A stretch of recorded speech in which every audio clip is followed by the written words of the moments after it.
Hello guys, good afternoon. This is Randy from Dr. Swimming Pool Construction Services.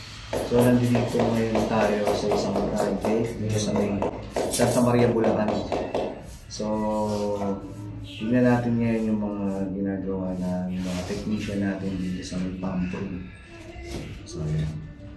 So ito, naglagay na kami ng mga ball valve. So inayos namin ng mabuti para hindi mahirapan yung mag-maintenance. So lahat yun tumakbo doon. Ando doon yung filter natin at saka yung dalawang pump.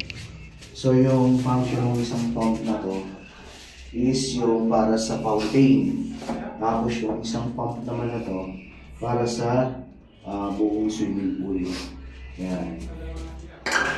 So ayan guys, sobrang linis para hindi masakit sa mata pagpasok natin yung ginagawa. So by the way guys, I'm Dr. again from Dr. Swimming Pool. So mga gusto magpagpapag sa swimming pool, electromechanical works, then mga